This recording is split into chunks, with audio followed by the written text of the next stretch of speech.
projeto Pensar e Fazer Arte e o GEP, Grupo de Estudo e Pesquisa em Interdisciplinaridade, e a FAFICLA, Faculdade de Filosofia, Comunicação, Letras e Artes, têm a grata satisfação de receber novamente em nossos estúdios o professor Fernando Segolin, do Programa de Estudos de Pós-Graduação em Crítica Literária da Pontifícia Universidade Católica de São Paulo, para continuar a falar sobre poesia. Fernando, é um grande prazer recebê-lo novamente e nós vamos dar continuidade ao terceiro programa, não é? Onde nós tecemos algumas considerações, onde você teceu muitas considerações importantes sobre o poeta e sobre o que vem a ser poesia. E eu gostaria de continuar. Primeiro eu gostaria que você se apresentasse, antes de continuar a fazer as perguntas para você. Então, mais uma vez, cumprimento a todos, todos os que estão assistindo a esse programa, todos os que estão interessados nas questões que nós temos desenvolvido aqui, relativos à poesia, a esse grande mistério que permanece ainda hoje a nos desafiar. Não é? É uma das atividades humanas que ainda funciona como uma espécie de enigma para todos nós. E estamos aqui também, mais uma vez, para conversar sobre essas questões que parecem, para mim, pelo menos, extremamente importantes. Eu e Ivani Fazenda estamos honrados em recebê-lo pela quarta vez, atendendo aos pedidos de telespectadores, para continuarmos a falar sobre esse enigma que chamamos de poesia. Toda a poesia, e a canção é uma poesia ajudada, reflete o que a alma não tem. Por isso, a canção dos povos tristes é alegre, e a canção dos povos alegres é triste. Bom, eu acho que o Pessoa aqui toca fundo na ferida da poesia, tá certo? Aliás, isto é um hábito comum dele, não é? Tá certo? Nós encontramos, lendo a obra de Pessoa, não é? Trechos muito parecidos com este, não é? Em que ele joga com o sim ou não, claro, com termos semanticamente opostos, criando o que ele gostava muito de fazer, criando inventando mesmo afirmações paradoxais e contraditórias, não é? Para confundir o leitor, mas também para exprimir uma espécie de confusão, tá certo? Que estava nele mesmo. Ele mesmo não tinha condições de encontrar uma saída definitiva para certos conflitos, tá certo? E para certos conceitos conflitivos que ele alimentava, porque era uma maneira inevitável de pensar o poeta e de pensar a poesia. Tá certo? O poeta é alguém que vive realmente, não é? E convive com a poesia. E o espaço da poesia é necessariamente contraditório. E eu vejo nesta afirmação de Pessoa, não é? Em que ele diz que a canção dos povos alegres é alegre, a canção dos povos alegres é triste, não é mais uma butada. A pessoa gostava muito disto. Mas me parece que uma das possibilidades de leitura desta afirmação é de que o Pessoa está chamando a atenção para o fato de que a poesia está intimamente ligada ao desejo. Tá certo? Tá claro? E nós sabemos que o desejo, não é sempre insatisfeito. Tá certo? Não é? Ele nunca se satisfaz com aquilo que alcança. Não, é inalcançável, tá, vamos dizer assim. Claro, certo. Ele é sempre, nesse sentido, ele é sempre insatisfeito. Quer dizer, por mais que você busque, você sempre quer mais. Tá certo? E ele está dizendo, me parece, exatamente isto. Tá certo? Que nós vivemos espicaçados pelo desejo. O desejo é uma fonte de vida. Tá certo?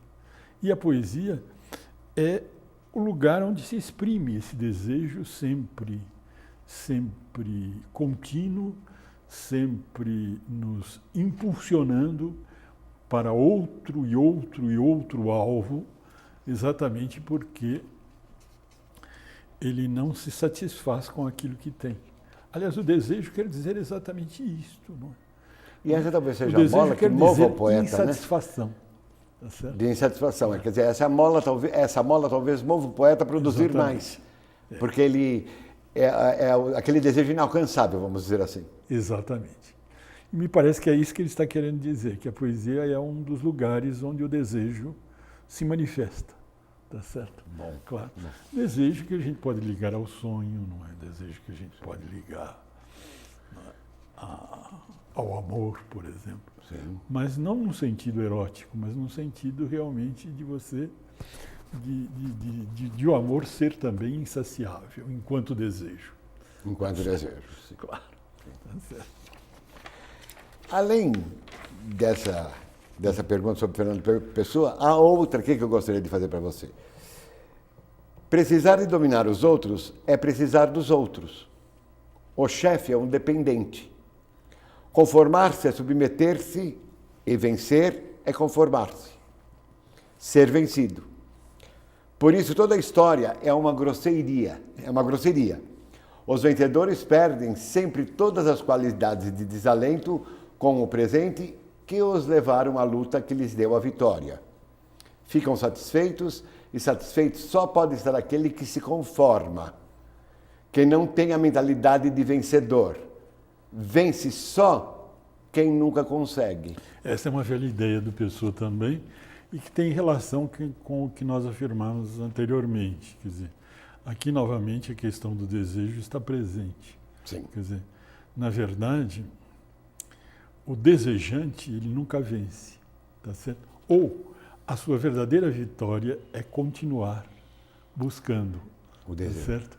Aliás, a pessoa diz isto que está dito aqui, vence só quem nunca consegue, tá certo? Numa outra afirmação que me vem à mente agora dele, quando ele diz que quem buscar é nunca achar, tá certo? Porque no momento em que você acha, tá certo? Você não procura mais. Você não deixa, não é movido apenas mais por esse desejo de busca, não, tá certo? Mas acho que por esse desejo de impulso busca da também busca. nunca sai de nós, não é? Tá certo? Aliás, ele diz outra coisa: o segredo de toda busca é o que não se acha. O segredo de toda busca é o que não se acha. Está certo, claro. Porque se você encontra é a mesma coisa, né? O segredo de toda busca é o que não se acha. Tá certo? Porque se você acha, a busca realmente se desfaz como necessidade. Sim, mas e no caso do poeta, por exemplo, ele vai buscar outro. Exatamente. Porque ele é atingido com vários estímulos, exatamente, com milhares de estímulos que, por intermédio daquele filtro que nós já falamos no programa anterior, por exemplo, ele transforma aquilo em poesia. Sem dúvida nenhuma. E o poeta realmente é esse buscador incansável, tá certo? Porque a poesia realmente o estimula a sempre buscar, tá certo? Porque ela nunca tem condições, e ela não tem mesmo, não é? De oferecer em definitivo aquilo que você busca. Ela não tem condições. Mas o desejo não é um problema da poesia, é um problema do ser humano, que se traduz em poesia. Nós somos seres desejantes. Seres desejantes. Sim. Não é? Incansáveis, eu acho. Exatamente. Ininterruptamente. Sobretudo porque somos seres sígnicos, ou seja, seres verbais. E a palavra é sempre insuficiente. Ela nunca nos satisfaz. Claro. Talvez seja por causa disso que nós usamos outros tipos de linguagens, não é? Porque não somente a palavra, não é? Na arte performática, por exemplo. Não é? Mas mesmo o não verbal é o espaço do insuficiente, exatamente porque lembrando agora de uma frase pequena de Lacan, citada por Roland Barthes, o Lacan disse que o real é o impossível, tá certo? Exatamente porque o real nunca pode ser alcançado, tá certo? Nós não temos armas para alcançar o real, armas de qualquer tipo, psíquicas, verbais ou não verbais. Nós não temos armas para alcançar o real em toda a sua multiplicidade, em toda a sua riqueza. É as palavras e os signos, sejam eles verbais ou não verbais, tá certo? São sempre limitadas, por mais plurissignificantes que elas sejam, por mais plurais que elas sejam, tá certo? A arte é uma tentativa de atenuar essa impotência do signo, tá certo? E a poesia é uma tentativa de atenuar, de amenizar essa impotência natural, tá certo? Não é? Da palavra. Diante da multiplicidade infinita do real. Do real. Certo? O real nunca é um só. É por isso que a pessoa diz aqui, me parece, vence só quem nunca consegue. Quem nunca consegue. Porque o vencedor convencido da sua vitória, ele não busca mais. Não busca mais. Muito bom, muito bom. Outra frase dele que me chamou muito a atenção é a seguinte: nunca amamos ninguém. Amamos tão somente a ideia de que fazemos de alguém. É um conceito nosso, em suma, é a nós mesmos que amamos. Isso é verdade em toda a escala de amor. No amor sexual buscamos um prazer nosso dado por intermédio de um corpo estranho. No amor, diferente do sexual, buscamos um prazer dado por intermédio de uma ideia nossa. O que você me diria disso? Eu não estou aqui para concordar com o Pessoa, mas, de qualquer forma, nesse caso, eu concordo, só que eu não faria a mesma leitura. Sim. Tá certo? Pelo menos eu concordaria em parte. É óbvio que em toda relação amorosa, não é? Ou toda relação amorosa passa pelo amor de si mesmo. Não há saída. Não há saída. Tá certo? Uma pessoa que não se ama é incapaz de amar o outro. Sim. Tá certo? Então, na verdade, sem dúvida nenhuma, não é? Quando amamos, tá certo? Nós projetamos no outro, tá certo? O nosso amor. O amor que sentimos por nós mesmos. Tá certo? E isso não me parece mal. Tá certo? Não. Claro. Não me parece extremamente negativo. Tá certo? Porque do outro lado, da parte do amado, acontece a mesma coisa. O amado também projeta o amor que ele tem por ele mesmo sobre o amante e vice-versa. Tá certo? Isso não é extremamente negativo, quer dizer, é uma confluência de egos, tá certo? E, digamos assim, até necessário, de amor próprio, de lado a lado. É necessário isso. É absolutamente necessário para que haja realmente um encontro, tá certo? Certo. Claro. Se não houver amor por si mesmo, tá certo? Não há possibilidade, evidentemente, de haver essa conjugação, tá certo?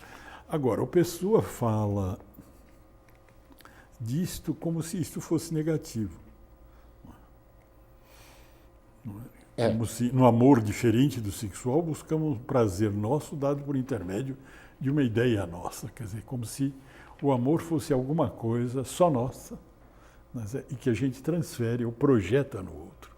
Tá certo? Mas a única coisa que a gente ama é a gente mesmo. Que a gente projeta no outro, mas ao projetar para o outro, você quer partilhar e compartilhar com o outro esse amor por você mesmo. E como a recíproca é verdadeira, tá certo? Eu não vejo negatividade nenhuma aí, exatamente porque ambos oferecem, não é? O amor que cada um sente por si mesmo, não é? Para ser compartilhado. Sim, essa troca é enriquecedora. Para ser compartilhado mutuamente, reciprocamente. Muito bom.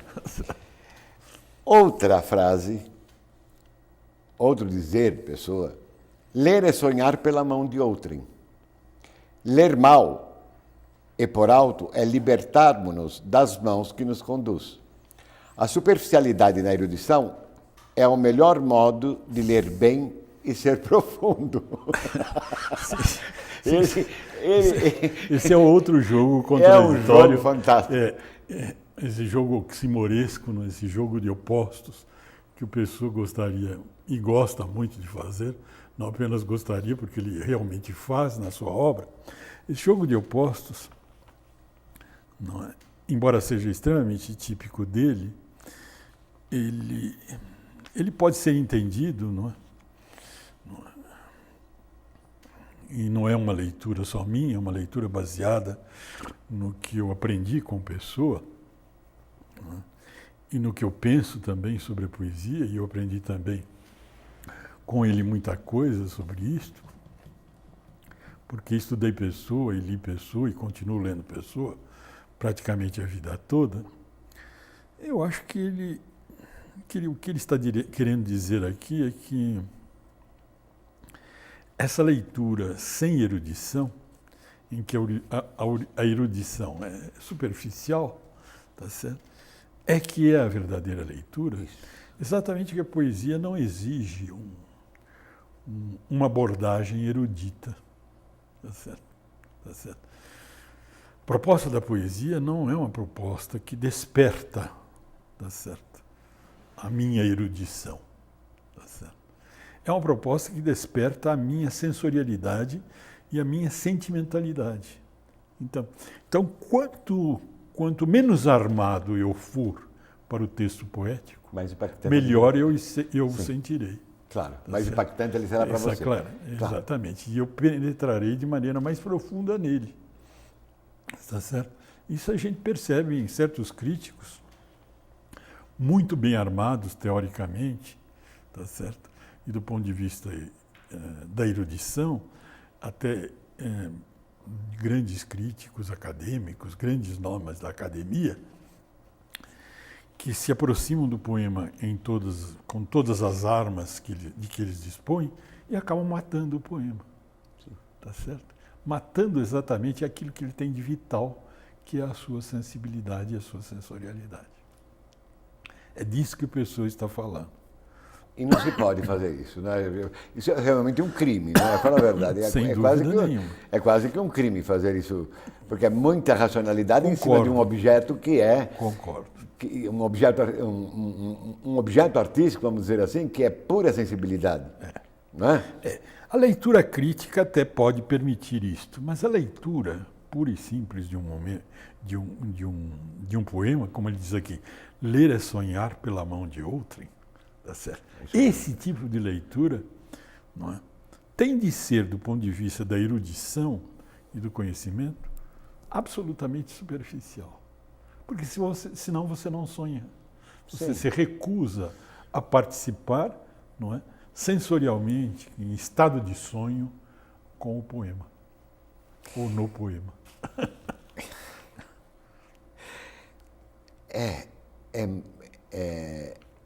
É quase que diferente do modo de pensar de todo mundo.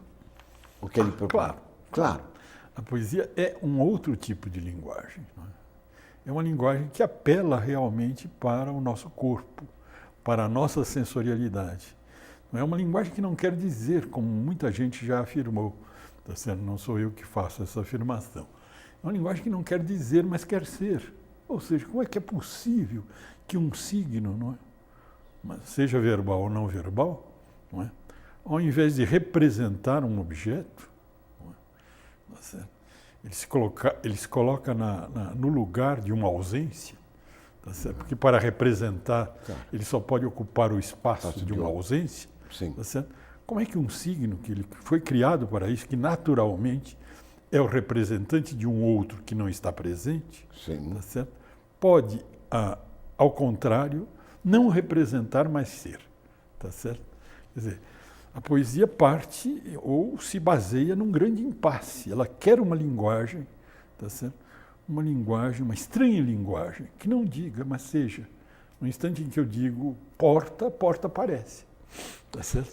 Uma coisa realmente absurda, não é? Quase inconcebível. Mas é isso que o poeta quer, tá certo? Não é? Quando ele diz amor, tá certo? Ele não quer que eu entenda amor, mas que eu sinta amor. Claro. Tá claro. É por isso que Pessoa, naquele poema que as pessoas já se cansaram de repetir, mas continuam repetindo. O poeta é um fingidor. O poeta é um fingidor. Ele finge tão completamente que chega a fingir que é dor a dor que devera sente. Ou seja, esse fingimento total é exatamente através dessa palavra, não é? Dessa palavra encantada, que é a palavra poética, que não diz a dor, mas que encarna a dor. Mesmo que o poeta não esteja sentindo absolutamente nada. Mesmo que ele não esteja sentindo absolutamente nada. Tá certo? Quer dizer, a representação, é esse que é o problema. A representação é substituir uma coisa por outra. Exatamente. Não é isso? E a palavra poética não substitui, pelo menos ela não quer substituir, mas ela quer ser. Ela quer ser. Muito bom. Muito bom. Outra frase fantástica dele. O mais alto de nós não é mais que um conhecedor mais próximo do oco e do incerto de tudo. O mais alto de nós não é mais que um conhecedor mais próximo do oco e do incerto de tudo. Sim. Exatamente porque quando a gente se aproxima, e isto é inevitável, ele está pensando no poeta, não? Sim. Quando a gente se aproxima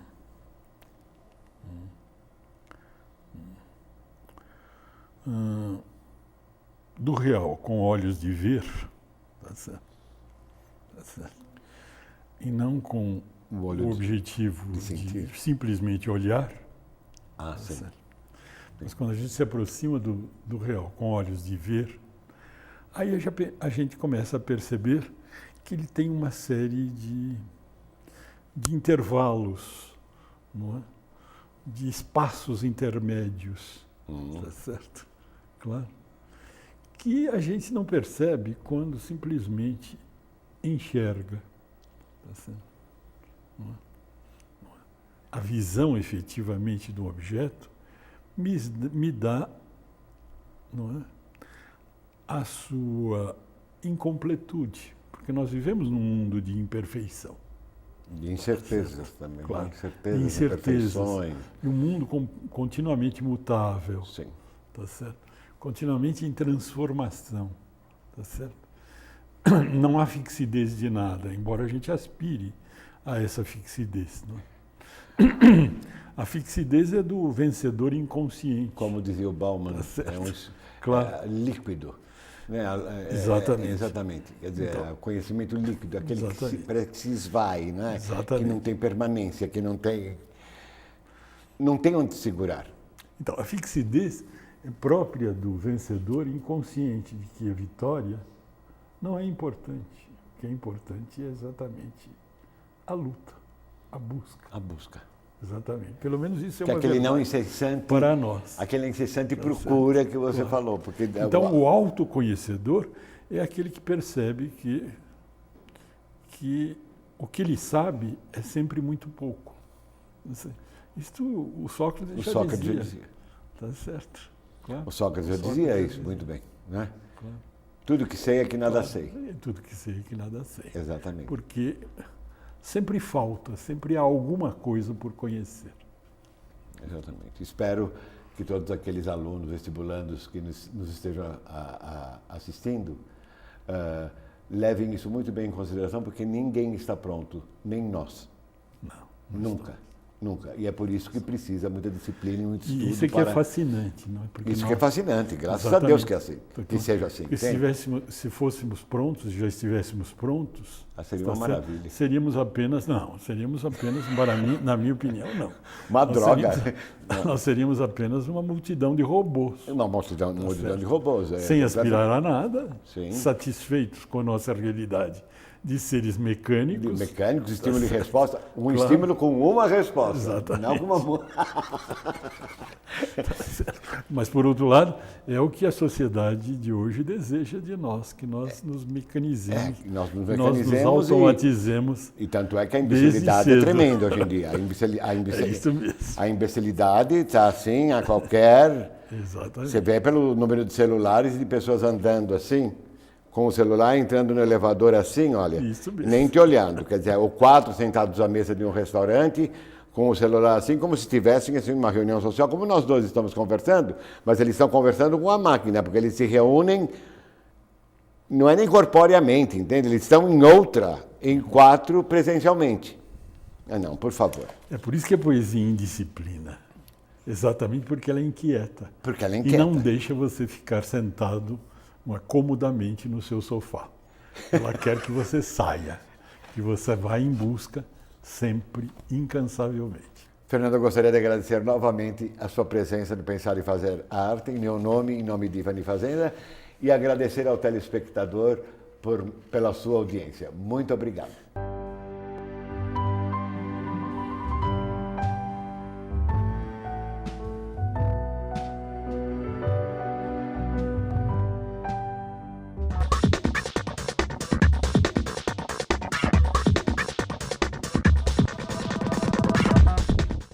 Certamente você já ouviu falar sobre as dietas da moda. A dieta da proteína, a dieta da sopa, a dieta da lua, a dieta dos carboidratos e, atualmente, a dieta anti-glúten. A dieta anti-glúten, ela prega que você restrinja a ingestão do glúten, que é uma proteína presente nos cereais, né? E aí você fica proibido de comer alimentos que contenham glúten, como pães, massas e cereais que contenham ou aveia, ou trigo, ou centeio. Atualmente, a maioria dos alimentos e preparações tem algum desses cereais. Então você fica restrito a poucos alimentos na sua dieta e causa uma deficiência grande de outros nutrientes. Dessa forma, ainda a reeducação alimentar é a melhor saída para o emagrecimento saudável, através de uma alimentação balanceada e a prática regular de atividade física.